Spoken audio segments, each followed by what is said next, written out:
And we're back with Canva Presents Secret Sounds Work Edition. Caller, guess this sound. It's a mouse click. So close. That's actually publishing a website with Canva Docs. Next caller. Definitely a mouse click. Nice try. It was sorting 100 sticky notes with a Canva whiteboard. We also would have accepted resizing a Canva video into 10 different sizes. What? No way. Yes way. One click can go a long way. Love your work at canva.com. Welcome to Good Morning Hospitality, your one-stop shop for the latest news, noteworthy trends, and thought-provoking discussions across the industry.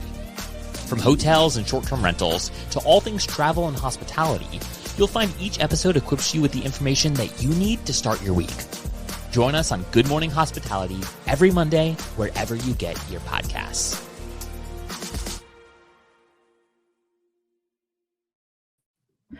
Good morning. Good morning. Happy Monday. We're back. It's a holiday. We don't take breaks. Nobody's Welcome back. Yeah, welcome back to the best podcast in the industry. We're always here, no matter what. So, rain or shine, holiday or not. I saw everybody yesterday, like walking around in my neighborhood, that all like out for Sunday fun day at like, you know, in the evening, and I was like, oh yeah, like no one has to go to work tomorrow. They're all here for all these vacation. people that don't have to work though, besides like federal employees and banks, doesn't everyone else pretty much have to work today? I think a lot of people take it off because their kids have off, or like, you know, that kind of thing. It's vacation week. We have school for some reason. Really? Yeah, kids are at school. Interesting. Wow. I know. I didn't even know it was a holiday. Like I always tell my team, unless it's part of the Big Five, which is like New Year's, Christmas, Thanksgiving, Easter, and I think 4th of July. Yeah, it's like it's you're working. Don't know what to tell you. Startups, so gotta work. But yeah, it's didn't know it was a holiday. So happy President's Day, I guess. That's it. Yeah, that's the one. Congrats. We made it. Another holiday. How's your guys' weekends? You guys have any fun since you guys are both booed up, married, and hopefully if Max is listening, soon to be married. Cough, cough.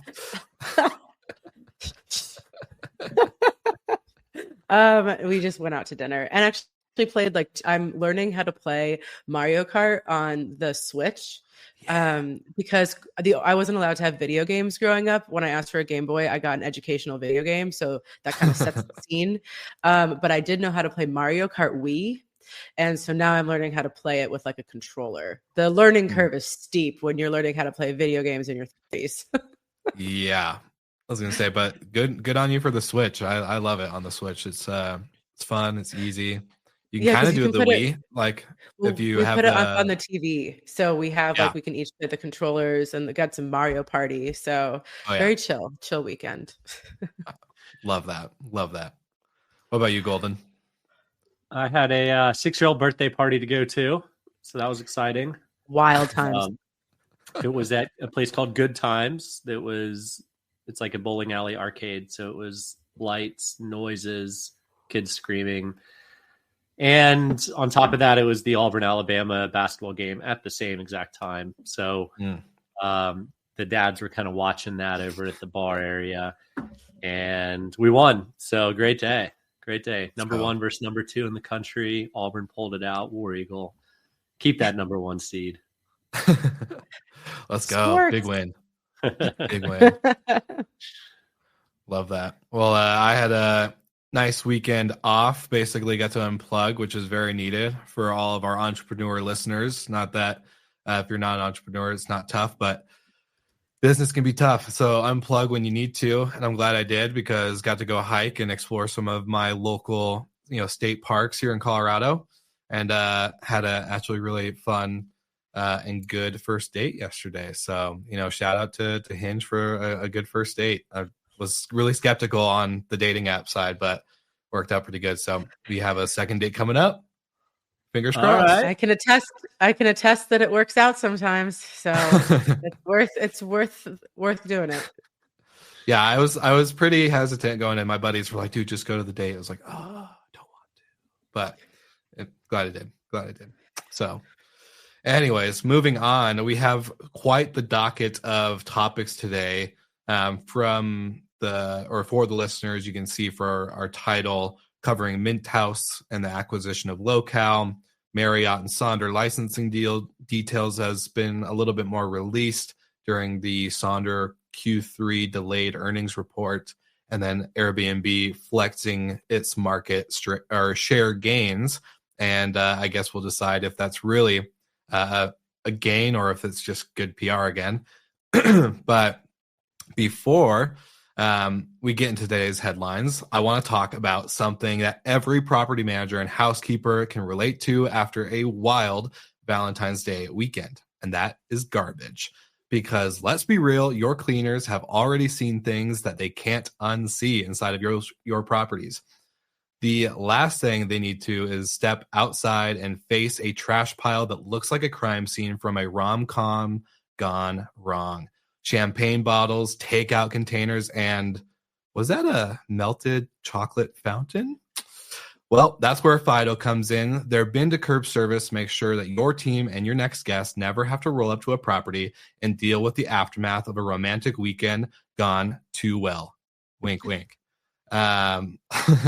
They handle the bins so your staff can focus on scrubbing away their PTSD from whatever happened inside of that rental. So give your team and your next guest a break. Check out Fido at getfido.com and let them take the trash literally off your hands. Shout out to Fido, and we are back to the episode. So first topic. Bag of props today, Will? Any trash? Nope. No. No Valentine's Day weekend trash this time, but figured the fun little ad read was good. Yes. So go ahead, Michael. You seem I'm eager to jump into this one. You got to cover the breaking news with the CEO of Mint House. So appreciate you doing that, and it's a really good listen. Learned a little bit more about their strategy, which I want to jump into. But first, Brandy, they're a direct competitor. They're in Miami, right? Yes. Yeah. So they're a direct competitor. What's your initial feedback? Did you see this come in? Do you think that this deal makes sense? Yeah, well, I think we've been talking for, a year and a half about how the industry is going to continue to consolidate. And so, unfortunately, among like the urban operators, it's mostly just been people going out of business and the existing companies kind of picking up buildings that they want. So this is like an actual acquisition, which I think is a good sign. This isn't Locale going out of business and Mint House coming in to pick up their buildings. So I always think, this is, if you're an entrepreneur and you're looking for an exit, you want to reap the rewards of your success. Like this is great. And I think that it's good for the industry to continue to have consolidation, to have the stronger players getting stronger. There's only a few big urban operators left, and I don't think Sonder's going out for any acquisitions anytime soon. So yeah, I think it's a good thing. And I think that I don't know how many more of these we're going to see, just because, like I said, there's not like a ton in the landscape unless you have, non-urban operators going into urban spaces or things like that. So I think it's great to see, and congratulations to both teams. Even though we're all direct competitors, it's like frenemies. You want to see people succeeding in your space because it's proving the concept. Yeah. And I mean, I knew the founder, Will Lucas of Mint House, and he's a great guy. It's, not anybody that you'd want to root against. And then they brought in Christian, the current CEO, and Will had a good back and forth with him and his background. And turns out his background is M&A. So he has done 20 acquisitions throughout his career. Maybe this marks 21. And so something tells me, first of all, I'm surprised that it took them that long from him being in the role to get their first acquisition. But second of all, you don't bring in a hired gun with loads of acquisition experience without that being a long-term part of the strategy. So I'd suspect this is the first, they're going to probably take their time on this deal, make sure it integrates well. And I wouldn't be surprised if we start seeing a few more. But to your point, Brandy, there's really not that many left in the urban side. So is there a Romy deal in the play? You don't have to answer that. Just got to throw it out there. Well, I think what's interesting is a lot like Miami is it's kind of this microcosm. Like there's a ton of operators here, but they're not on, it's like very localized. So, but people, there's, Miami operators who have, 200-300 units, and they're not even someone that we think about on the national stage. So I think that this is just part of that continued consolidation between the more national players. And so we'll see how that trickles down into maybe some local players in the next year or two. Yeah, for sure. I think that's an interesting play too. If you look at the local side, I would think like consolidating locally would be great, because then hopefully you can turn once you get big enough. Like you guys are in 2 markets, right? So if a player got big enough in Miami, they can consolidate maybe some local operators there, hopefully get into another market and then become more of that national play. I'm wondering or curious if we'll see urban operators pop up after seeing successful brands like Locale and Minthouse and Romy kind of continue to stay. Let's just say that instead of crash. I brought that up with Christian, was like, getting to see the bloodbath of COVID, obviously for urban operators was not successful, but it's really interesting with Christian because I met him at the Skift STR forum in 2024 last year. And I was kind of asking him the same thing. I was like, what's your background? I had him on Slick Talk and got to have a little bit more of a deeper conversation than the interview that we did for this acquisition. And, he's from the outside of the industry. So I think they're playing it smart, as you said, Michael, taking their time on this integration with Locale, but also they've taken their time with Christian getting into a more kind of a dominant, figure role in the industry. Now with this acquisition, I'm expecting this to speed up pretty quickly. And again, the question is with who, though? That's the next piece. And maybe they're going to identify some cool operators that are in cities that they're already in and wanting to be in, and maybe start scaling that way. That's my kind of like low-hanging fruit or guess. But would love any thoughts that you guys may have. Yeah, I think that just kind of sums it up. We'll just have to see. I think that it's also, with the time that it takes to pick these operators, the wrong choice could be very detrimental. So I think taking your time to do the due diligence, and then now that they've done that, to fully absorb another operator, I think when you go on too quick of a shopping spree, absorbing all of that is very, very difficult. And that can just not necessarily fully tank what you've done, but make it much more difficult. Just ask Vacasa. They did 100 and something acquisitions in 8 years or something crazy. I mean, back to there's not that many out there with any reasonable scale. I don't think there's too many, at scale. There's probably loads of single building operators, but they don't really have a big presence within the industry. So quite frankly, I don't really know who they are. Some big ones over in Europe, Altito obviously got rolled in already. Bob W seems to be the one that's kind of blowing up in a great way. Shout out to Nico, who did message me on LinkedIn and has some fun stuff for us coming up in the pipeline. And they reached profitability this year. So it's exciting to see that they're actually doing success or being successful. Wow, words are hard. Monday morning. Am I right? Yeah. So they're unlikely to be rolled in if they're already profitable. That's probably not in fact, it might be the other way around. Bob W could end up buying Minthouse one day. But it kind of leads into our next topic of Sonder. If I'm leadership at Romy or at Minthouse, I'm kind of sitting back and just waiting for Sonder and the pieces to kind of fall apart and just pick up the scraps. Costs $0 in acquisition. In fact, you're probably going to get discounts because the market will be, in essence, flooded at that point. And these owners of these buildings are going to have no idea what to do. So Locale, they probably got antsy. Saunders survived and stuck around longer than maybe a lot of people anticipated. But I have to assume that's part of the strategy. Yeah, the interesting thing about going in after Sonder or any other operator that's been doing the arbitrage model is that landlords are very accustomed to receiving like way above market rents. So you have to have this like education process of like, there's a reason why Sonder left your building or why you kicked Sonder out or whatever the operator is, because that model does not work anymore.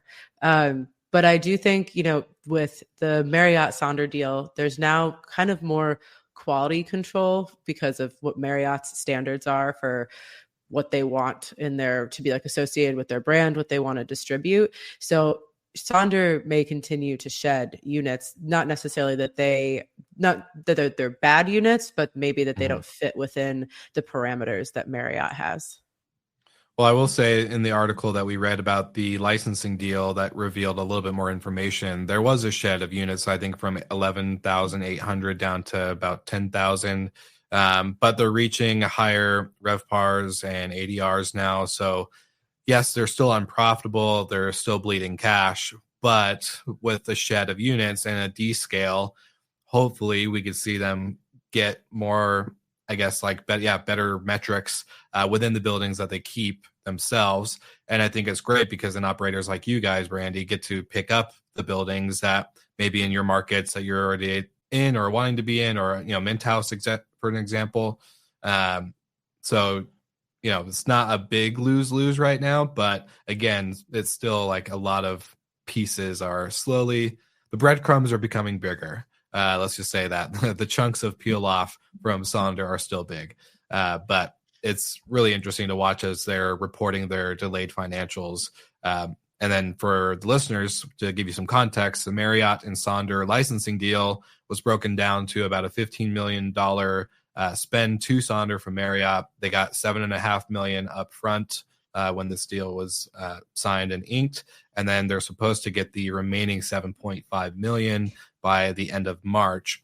So you'd think it would be and we've made comments on this show that this licensing deal is like a lifeline to Marriott, or a lifeline to Sonder from Marriott, but they're still bleeding cash. So this $15 million is a very small drop in the bucket of money they're losing.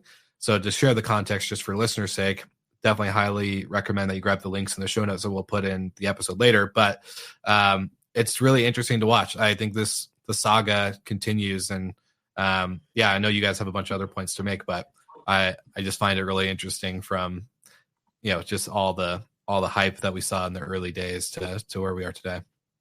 Yeah. First of all, the deal from Marriott's standpoint, I love it. Makes absolute total sense. It locks Sonder in for a minimum of 5 years. They give a nominal amount of money in the grand scheme of things, from Marriott's balance sheet to Sonder to lock in a 20-year deal. There's early prepayment or cancellation fees tied in if they do cancel within 5 years. But Sonder's also paying a royalty fee back to Marriott. So undisclosed too, so we don't know how much. In that, my guess, I haven't read this anywhere, this is pure speculation, but my guess is if something goes south with Sonder, that Marriott's allowed to take over the brand. And then, they now have a somewhat known commodity of an urban brand where they don't have to build their own for a $15 million investment minus whatever royalties and bookings come through their platform that they're taking a fee on. So absolutely a heck of a deal by the team at Marriott. Kudos. Yeah. Well done. And I mean, not a bad play by Sonder, although I read that Sonder was getting, and somebody can fact check me here. So occupancy rate was 84.8%, which is super high. And so there's not that much meat on the bone for Marriott to go and book from my read.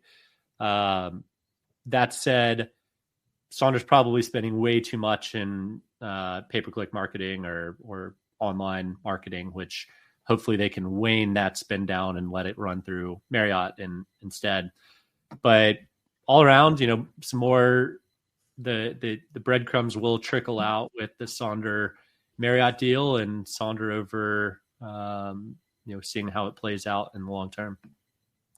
Yeah, I remember last year or the year before when Marriott announced that the Apartments by Marriott was coming, and we were like, oh my gosh, like they're getting into the STR space for real this time, but it's going to take them a while to build all of this. So like, it's not that big of a deal. And they're like, actually, we're going to add 10,000 units in like with one pen stroke. And I have to say, genius move.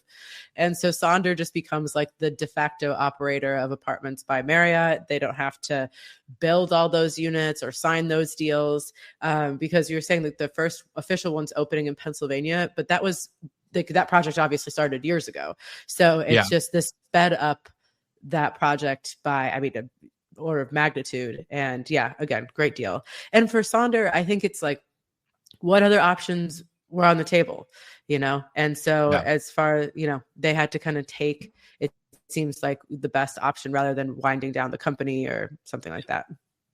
Yeah. And for the listeners, if you want more information on the Apartments by Marriott building, that's going to be the first one under that brand. Check out last week's Good Morning Hospitality Hotel Crew edition with Steve Turk and Sarah Dandishi, as they actually covered that topic and the brand and the building. Really interesting insights from them.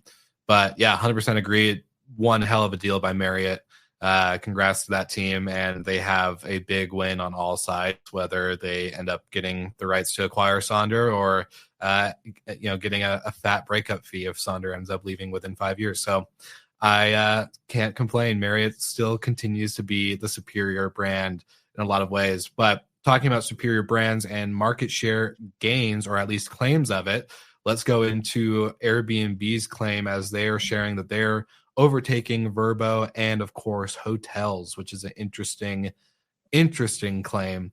Again, always making sure their PR machine is running at full force, but would love to see who wants to tackle this one first. Sure. Oh, I beat you to it. Go ahead, Andy. Go ahead. Well, I don't think that they've been overtaking Vrbo. I think that has already happened. Vrbo is kind of the David in this scenario, fighting against this PR Goliath that Airbnb is. But taking a hotel traveler market share, I believe that. I think one of my questions before the show is like, how are they measuring that? Because I believe that people who traditionally book with hotels are now getting into Airbnbs, but I would be curious as to how they're measuring that. But I mean, Airbnb is the name in the industry. And I think that even anecdotally from our guest standpoints, we're having more and more people stay with us, not necessarily just from Airbnb, but that are coming in and booking with a short-term rental for the first time. And we saw that really tick up during and after COVID, but that trend is still continuing. Yeah. For sure. I mean, I get that, but then I look at Expedia's stock and they're up 56% in the past 6 months. So are they really overtaking them, or is Expedia's broad offering of hotels, flights, and short-term rentals actually a better one? So they might be gaining a little bit of market share in urban short-term rental or in destination. I think I read that on one of their earnings transcripts. But in the end, Airbnb, and I think we're going to touch on this next week with Jamie, Airbnb has to have a play and a strategy outside of just short-term rentals. Mm-hmm. Because at some point, they're going to be capped. And Expedia, went through a little bit of turmoil with, transitioning legacy systems, new CEO, et cetera. But I mean, they're kind of back. They're up 56% in 6 months. That's pretty good. They're not hurting.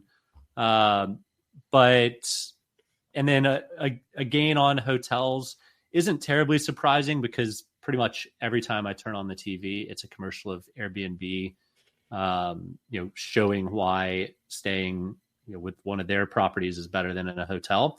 So I get, like, if you just pepper that out a million times, you're going to gain market share, period. That's it. But they're definitely buying that. So is that long-term? Is that substantial or sustainable? We'll see.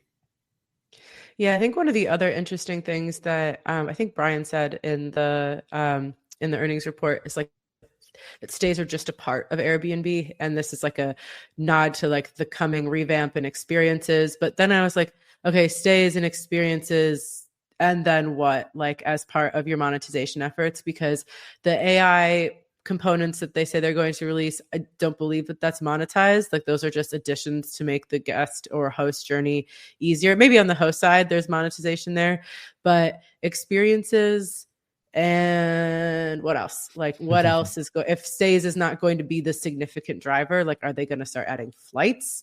Like what is that other big component that's going to be one of their $1 billion, revenue ideas? So they didn't really, I'm still unclear as to what that will be. Was more midterm and long term kind of stays gonna be a thing? I know I didn't read the full group chat this morning with Jamie, but kind of seeing midterm rentals and long term rentals maybe becoming more dominant. Wouldn't you count that as stay? Like that's if stays are people staying in a location, the length. I guess that's why it's like, are they going to define like their short-term product stays versus more midterm, long-term, and that kind of thing? Yeah, they've essentially killed. When I joined the industry 10 years ago, there was an entire segment called corporate housing. That doesn't exist anymore. There's no such thing as corporate housing. It is all, it's operators that largely will list on Airbnb, and 10% of their bookings are longer than 30 days. So that's a great service. Corporate housing used to be, a big thing. I'm sure there's still corporate housing companies out there, don't get me wrong, or even operators that just focus on short-term rentals, but on corporate rentals.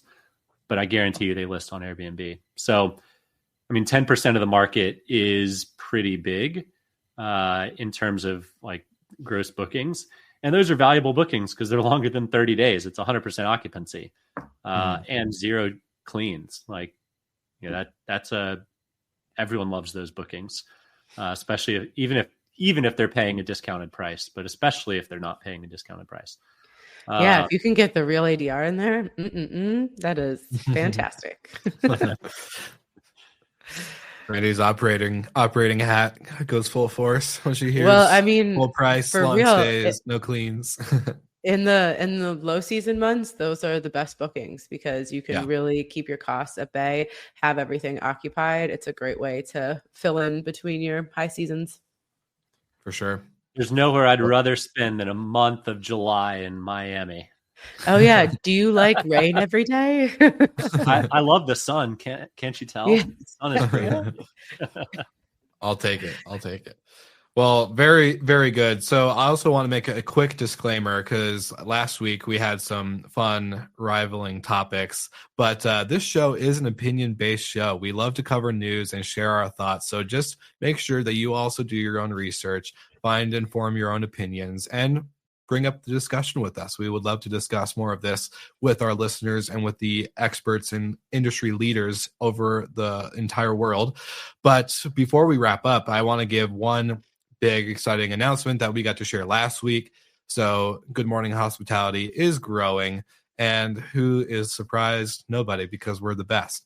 But Good Morning Outdoors is launching this Thursday. So not only will you get us on Mondays, our Europe crew on Tuesdays, and our hotel crew on Wednesdays, you'll get the whole new outdoor edition on Thursdays, same time, 7 a.m. PST, 10 a.m. EST. And guess what? We have amazing two new hosts, Matt and Alex, joining us, who are going to really level up the not only the show with the brand, but also with the premium content and the inside scoops that they have on the very, very intensely growing outdoor sector. So really pumped to have them joining us. And so make sure you stay tuned for this Thursday's Good Morning Outdoors by GMH. Very excited. Let's go. I love it. I've seen so many people, including myself, have kind of blurred the lines between short-term rentals, hotels, and now the outdoor space. It is definitely the hot segment. It is the Wild West. And we're excited to see what news Matt and Alex and insights they can bring to us. For sure. Yeah, Brandy, were you as excited as we were when you saw the announcement? I know we've been working on it behind the scenes, but what are your thoughts? Yeah, no, it's great. outdoor segment is the one that I am the least familiar with. So I'm excited to kind of learn more. And I feel like we just hear little pop-ups, every now and then about like a hotel that's acquired some sort of brand. So it'll be great to actually learn more about the industry, like the inner machinations of the industry as it goes on. For sure. Well, yeah, congrats to Alex and Matt for bringing this to us, and really excited to work with you guys. And for the listeners, we want to hear from you. You can sign up for our Good Morning newsletter where you can get the news directly to your inbox before we go live. And also, we want to hear more topics that you guys are interested in. We're creating new ways for you guys to communicate with us. If you have inside knowledge on soon to be covered stories, we would love to get some inside scoops, some tips, and all the other good stuff. So stay tuned as we're getting ready to launch some new initiatives with the show and the brand. But outside of that, what do you guys got going on this week? Anything exciting? Same old, or are we gonna have something to Unfortunately, it's same old, but I'm going to the exotic metropolis of Indianapolis next weekend. So it's going to be a whopping 5 degrees. Yeah, in February. Brave. Yeah. Yeah. That's what you do to go see family. So we'll enjoy. Nothing new over here. Same old, Will. Not I figured. Just drinking my well and good morning coffee. Yeah, speaking of Well and Good Morning Coffee, stay tuned. Some announcements this week as well. We have a lot of updates coming to you live, but we'll hold on to that cat for a little bit while is Mia, is she on her perch over there? She's up there. Right. She's if you can see the black blob behind me, that's Mia. Well, the cat's almost out of the bag, but not Mia. She's perching. So we let Mia just do her thing. But for all the good morning people out there, thank you so much for tuning in. Shout out to Paul, shout out to Matt, shout out to any of our live viewers who always comment in. We love and appreciate all that you guys do in supporting us as a show. And make sure to go to your favorite podcast platform, YouTube, like and subscribe, do all the fun things, get our newsletter. And of course, next week we will see you then. Bye-bye. If I can get the outro video.